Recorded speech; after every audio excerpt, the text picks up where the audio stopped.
don't mistake tone with results. I mean, you guys have made that mistake over and over again. You know, I mean, people can't get their story straight, right? Like this summer, you had Steve Sweeney calling me like some prick and everything else on the front page of the newspaper, and now this very same newspaper runs some story last week saying that we have some bromance going on. I mean, you know, you guys are swinging back and forth in the pendulum, reacting to rhetoric. Okay, we have disagreements, and at least between Sweeney and I, we express our disagreements in fairly plain, direct language. That doesn't mean that we don't get behind closed doors and say to each other, okay, you feel this, I feel that, what can we get done? And so I still am very hopeful that we're going to get a lot done in the next 4 months. I understand the rhetoric is amping up, but the rhetoric's never been cool in the last 2 years.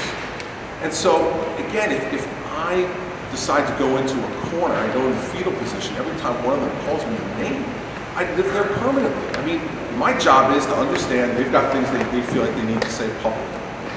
Fine.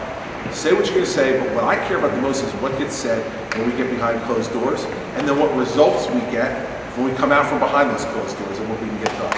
And I think it's a pretty impressive list of things that we've gotten done. And I think if I had told you all that on January 19th of 2010 that we're going to get all this stuff done in 2 years, I think you would have been dubious about it. So I'm hopeful that we're going to get a lot of stuff done. I don't know exactly which ones it's going to be, but you know, I sat down with the Senate President last week. I sat down separately with the Speaker last week. I went over a whole list of agenda items that I've heard them talk about and that I've spoken about. And I'm hopeful that we're going to get a lot of those things done in the next 4 months. But in the end, it's up to them.